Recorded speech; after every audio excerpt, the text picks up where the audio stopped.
coming up on Marriage Today with Jimmy and Karen. Children are temporary. And when you have those children in your home for 18 or 19 years, and in the process, you violate your marriage or you violate your relationship with God because of those children, hey, you've done them no favors whatsoever. Listen, how can your children succeed unless they see you succeed?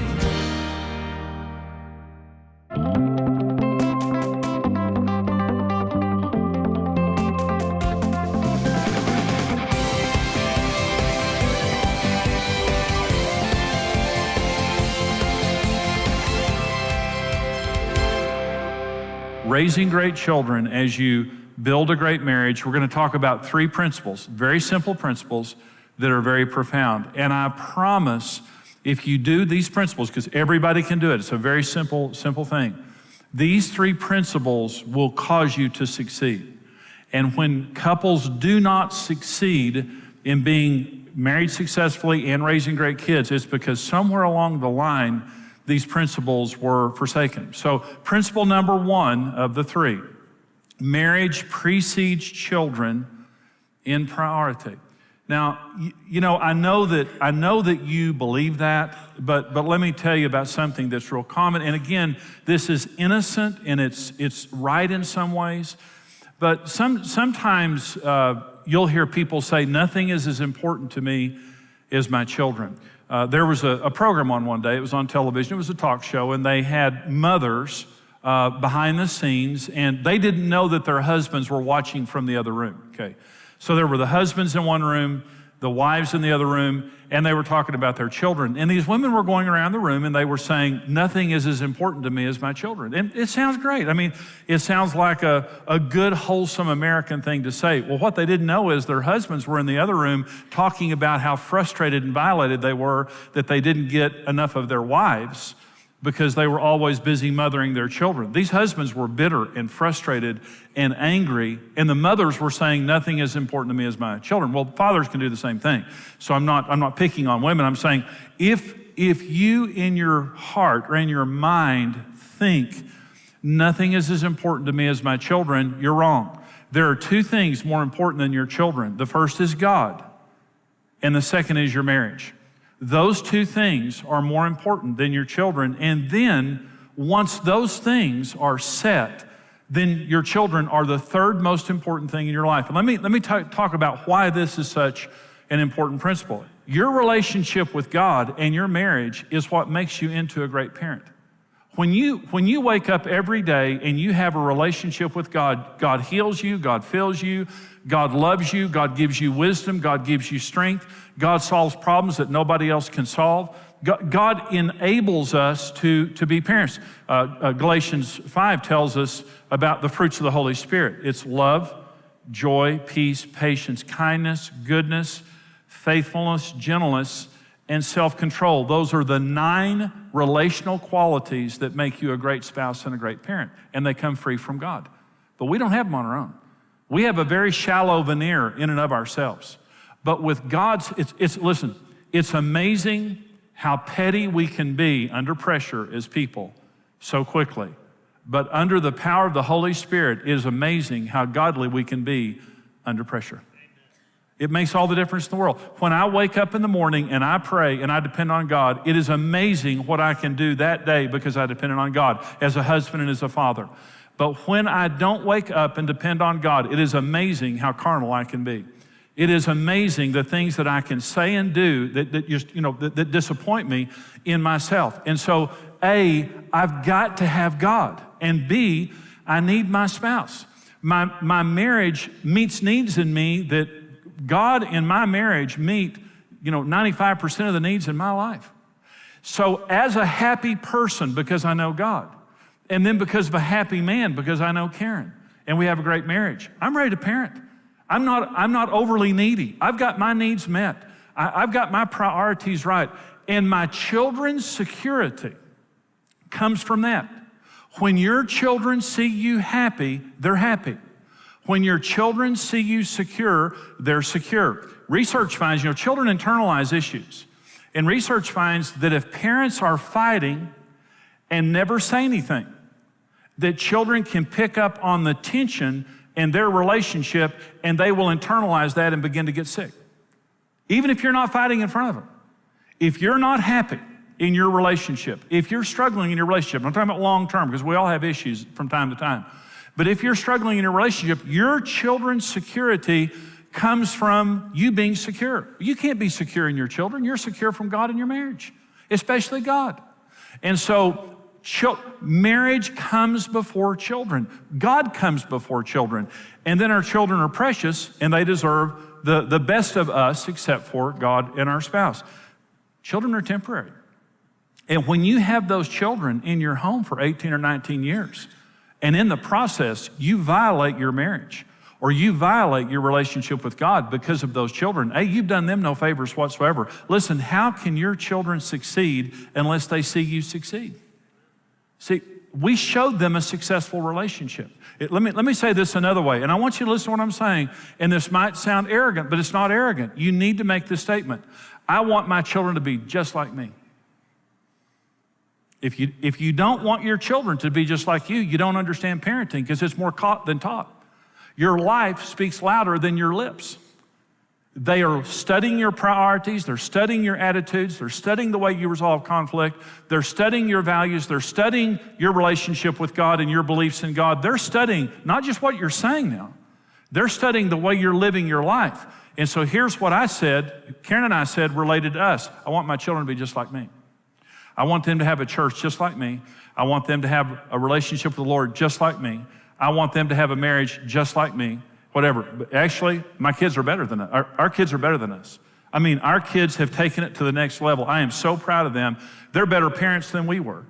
And I'm saying, do you want your children to be just like you? Because the way that I'm living my life is empowering them for success, or it's confusing them and giving them something that they're going to have to overcome later in life. And so before parenting, I need a relationship with God that is a humble, dependent relationship with God that I'm allowing Him to work in my life, because every time God does something in my life, it betters my children. And they're going to find their security in that, and they're going to be blessed by that. God comes first, then my marriage, then my children. Marriage precedes children in priority. Number 2 principle is unity is essential. You have to be unified. Jesus said, a house divided against itself can't stand. If you're divided against yourself, your house can't stand. And so in parenting, you always present a united front. These are 4 practices of unity. I'm talking about unity now. Let me just give you 4 points here. Number 1, always present a united front to your children and never let your children divide you. When you're a parent, we're a 2-headed monster. And you'll never deal with one head. We're 2-headed, okay? So they come up and they say, can I go to the movies with my friends? Let me talk to your mother. She won't mind. She said yes. I want to hear it from her lips. Why? Because you lie. And so I'm going to hear it from her. And not in front of you either. Okay. Now, if it's a simple decision, that's fine. But what Karen and I would do is go in our room by ourselves, with our children typically were in bed, and we would sit down, and sometimes we would argue. Because Julie has my personality, Brent has Karen's personality. And so it was easy for me to understand Julie. It was very challenging for Karen to understand Julie at times. It was easy for Karen to understand Brent.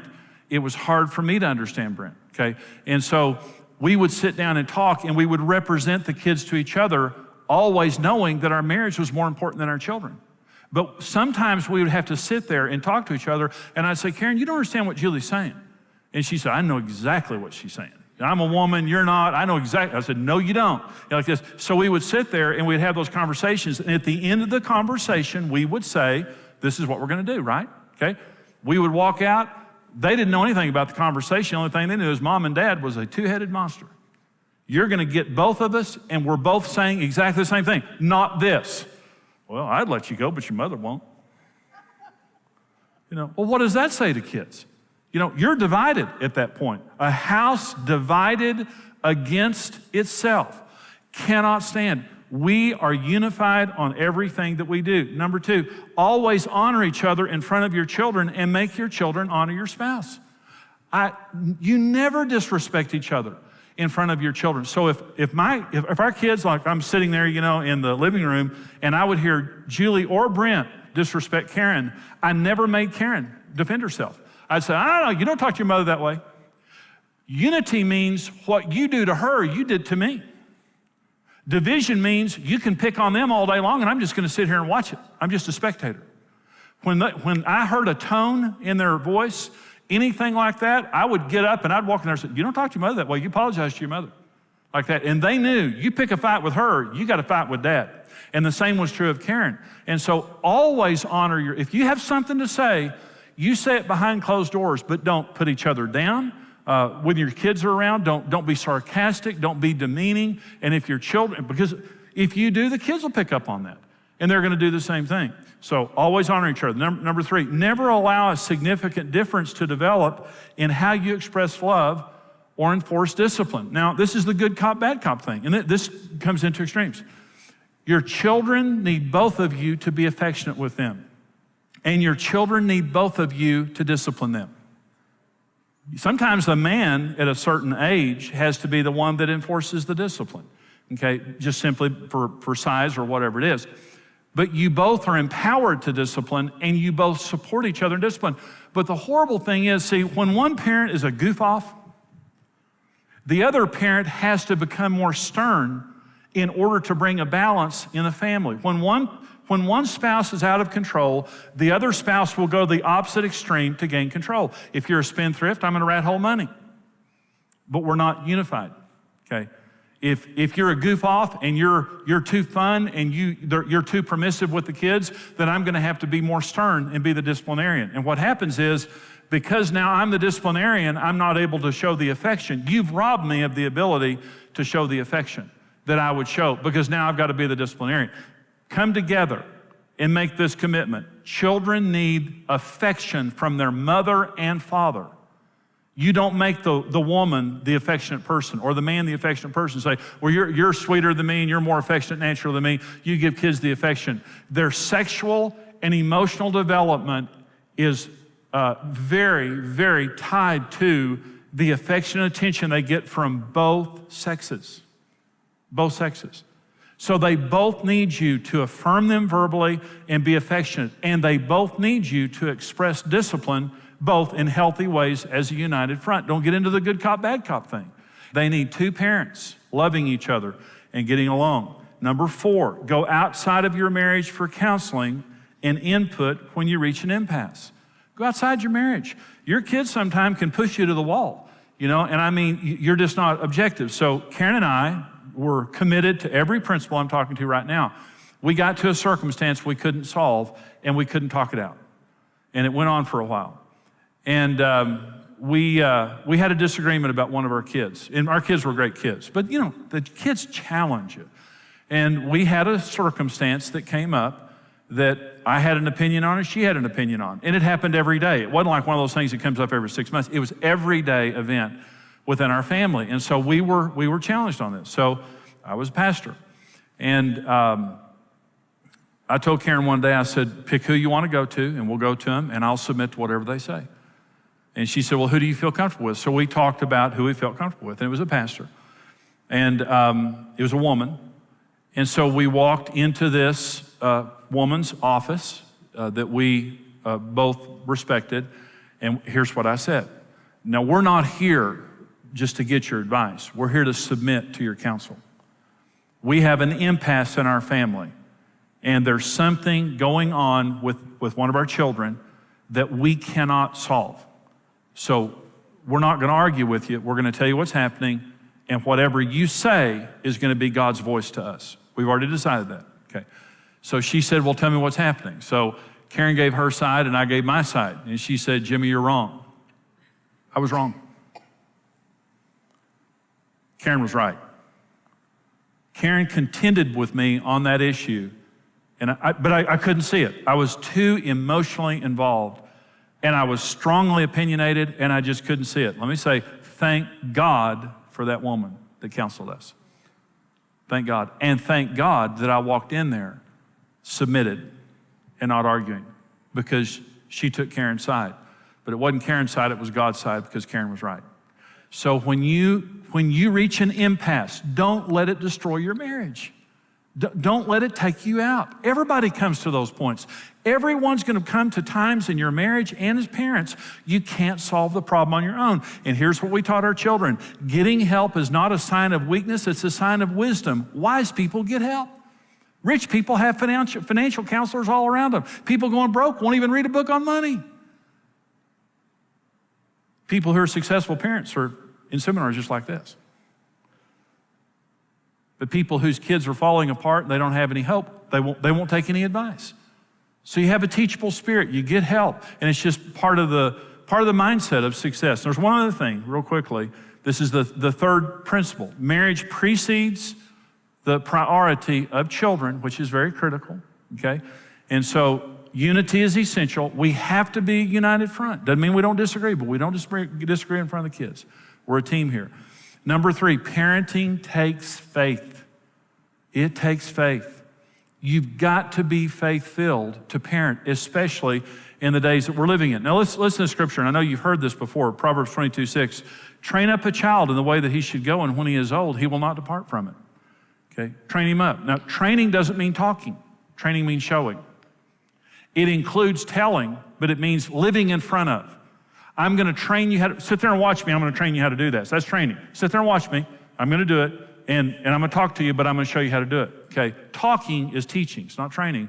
Train your children up. Show them how to live successfully, and when they become mature, they'll return to what you showed them. Doesn't mean you won't have challenges, and it doesn't mean there won't be some difficult moments in the meantime, but if you train them up, you have to have faith that if you do the right thing in front of them, they'll return to that one day.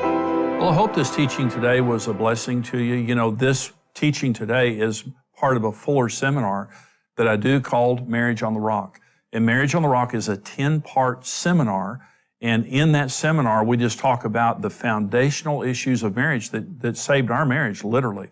When Karen and I were on the brink of divorce, this is the information that saved our marriage. And so we want to get this information into your hands. What you saw today is just a very small part of the full seminar. First of all, for your gift of any amount right now to support the ministry and mission of Marriage Today, we want to send you the CD single called The Most Important Issue in Marriage. And it is the most important issue in marriage. We'll send it to you right away for your gift of any amount. For your gift of $50 or more, we want to send you the full CD seminar, 10-part seminar, Marriage on the Rock, plus the Marriage on the Rock book. For your gift of $110 or more, we'll send you the full seminar on DVD, plus the Marriage on the Rock book, plus our book, Happy, Happy Love. And Happy, Happy Love is just a fun book. It's a very romantic book. Put the spice back into your relationship, kind of the passion and intimacy. Maybe if you've lost some of that, it'll just help you to get it back. All of these resources are marriage-saving, marriage-building resources. We want to get this to you to help you, to bless you. Maybe even if you're single or divorced, get these and prepare for your next marriage. But we want to get these into your hands. Here's how you can get it. Marriage on the Rock, the best-selling book and series, is the essential resource to having the marriage of your dreams. Through this power-packed series, marriage expert Jimmy Evans will show you how to deal with real-life challenges and offer easy-to-understand solutions that will transform your relationship. Jimmy will address all the major issues a couple will encounter, like communication, finances, sex, kids, his and her needs, blended families, and much more. For your gift of any amount, you'll receive the CD single, The Most Important Issue in Marriage. For your gift of $50 or more, we'll send you the Marriage on the Rock book and CD series. For your gift of $110 or more, you'll receive the book and DVD series, plus the Passion Reigniting Happy, Happy Love book. Discover God's design for your dream marriage. Whether you've been married for years or just preparing for the journey, experience Marriage on the Rock today.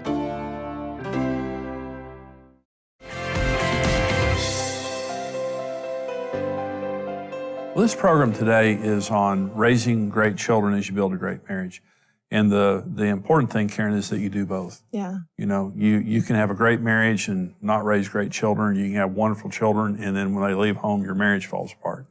And so you want to have both, and you can have both. We had both.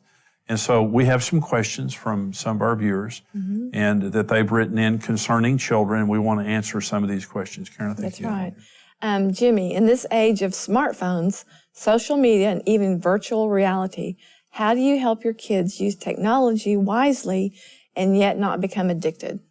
You have to limit your children's use of technology. And we have 5 grandchildren. Every single one of them can use technology, including our 3-year-old grandson. And you literally have to say to the kids, you can only use this for a certain amount of time. And you can't get it connected to the internet.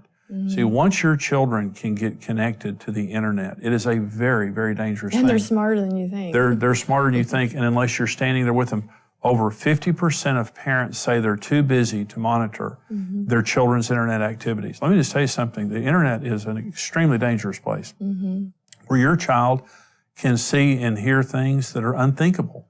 And they're tempted to see those things. And their friends many times are seeing those things. So cell phones and computers and all kinds of technology. Our little granddaughter one day was on a game on an iPad, and some guy was talking to her on there. We didn't even know, and she was sitting there right there with us, and we didn't even know that she was on the internet, and she didn't either. But this game just immediately connected her to the internet. You've got to attend your children, and you've got to say to them, no technology, we're going to go outside and play. No technology, we're going to be together as a family. Well, there's plenty of parent control because, with technology, there's a lot of parents have pushed for safer, so check those out. There's plenty of things that you can put on your computer, on their iPads, whatever they're using, that protects them too. But it's tempting sometimes to let technology raise your kids. Oh, yeah. And let them sit in front of TVs and movies, but it's bad for those kids. They need time with you. They need exercise. They need exercise. And technology, it's proven that when you have too much technology, it makes you depressed. It makes you unhealthy. It does all kinds of bad things to us. So parents have to train their children, and we have to stay connected technologically with what's going on because it's greatly impacting our kids. That's good. Okay. Let me read you this question, for this is for you. My kids are greatly influenced by other children's language, attitudes, and interests. We try to set a good example, but our children frequently repeat what they see and hear. This is such a common thing. I mean, there's no such thing. I don't care how old your children are, the reason I'm saying this is because we were just talking to our son who's 40, and you and I, we were very strong in how we, who they ran around with, who their friends were. We had them in Christian school, and he's telling us stories that happened when he was young. I had no idea. Yeah. It was just like, so-and-so. We would have killed him. Oh, no. So-and-so, they showed us this. So-and-so did this. I'm like, what? And, we thought we knew the families. So I'm just saying, you really have to be careful, but don't be legalistic. Yeah. The worst thing you can do is be legalistic with your children because it's going to produce rebellion. Be relational and just sit down and talk to them and just say, let's have open communication. If you see and hear these things, be sure and tell us. You won't be punished, but let us know. Yeah. And then, sometimes it's just better to have the kids in your own home. If they're going to have friends, let those friends come to your house. If you don't know those kids, if you don't know sure their family, it's just best. And 1 Corinthians 15:33 says, do not be deceived. Bad company corrupts good morals. So we need to do everything we can, like you said, Karen. Make sure that you know the kids that your kids are with and their families. And if you don't, make sure they're in your home, not their home. But we did. Our kids told us stories like that when they grew older, and they knew that we couldn't punish them. They told us stories, but we were very careful parents. And the other thing is kids today are being bullied like never before. It doesn't matter how much the media talks about how wrong it is. They're still being bullied. It doesn't matter what ages they are, they're being bullied. And so there's always that one bully in the classroom that's going to cause trouble. And, there's just so much, you need to look for attitudes in your children that you're thinking, okay, something's happening in school that's producing an attitude that's not good. Yeah, you can tell your child's behavior is going to tell you about the kids that are around. But at the same time, it's a learning curve. It's a learning process because you can't go in and tell the teachers, these are who I want my kids to be with, because that's not going to happen. Yeah. But you can train your children. These are the signs to look for. Do not let them, influence you. You be the influencer and be kind, but yet come to us and let us know these things. Yeah, and help them through that. That's really good. Well, thank you for joining us today. We're so glad that you joined us for Marriage Today. Thank you, all of our partners. our monthly partners who help us to take this ministry around the world. If you're not a partner, we're going to give you some information right now about how you can become a partner. God bless you.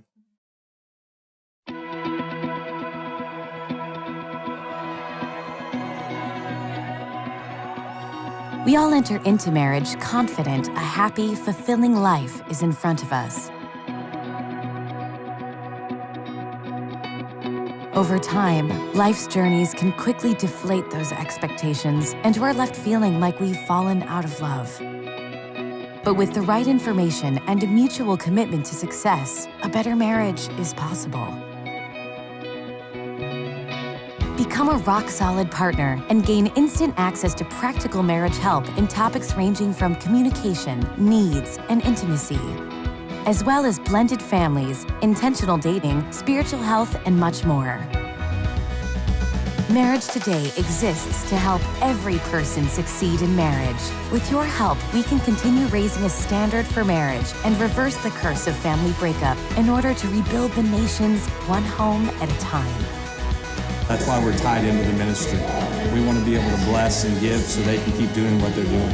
There's just millions of marriages that need help, and if this is a way we can help facilitate that, then that's a great way to spend some money. We love Jimmy and Karen, and we love just learning more about how to be a better couple and how to help other couples like they do. Become a rock-solid partner with the ministry and mission of Marriage Today. Thank you for watching Marriage Today with Jimmy and Karen. Subscribe to Marriage Today's YouTube channel for more marriage-building videos and updates.